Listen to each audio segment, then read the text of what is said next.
ఓం గురుభ్యో నమ.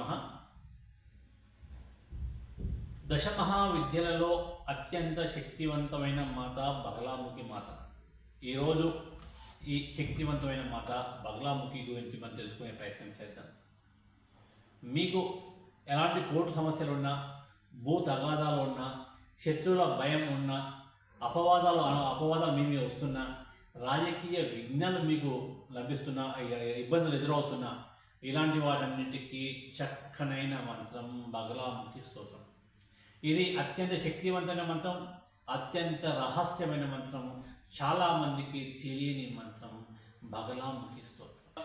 గణేశుని ప్రార్థించుకోండి. గణేశుడు స్తోత్రం తర్వాత ఓం గం గణేశాయ నమః, తర్వాత గురు స్తోత్రం చేయండి.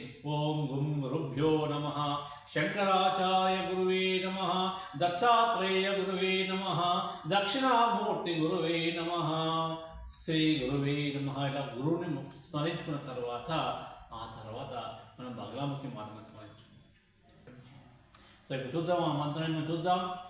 ఓం హ్రీం బగలాముఖి సర్వదుష్టానాం వాచం ముఖం పదం స్తంభయ జిహ్వాం కీలయ బుద్ధిం వినాశయ హ్రీం ఓం స్వాహా. ఓం హ్రీం బగలాముఖి సర్వదుష్టానాం వాచం ముఖం పదం స్తంభయ జిహ్వాం కీలయ బుద్ధిం వినాశయ హ్రీం ఓం స్వాహా.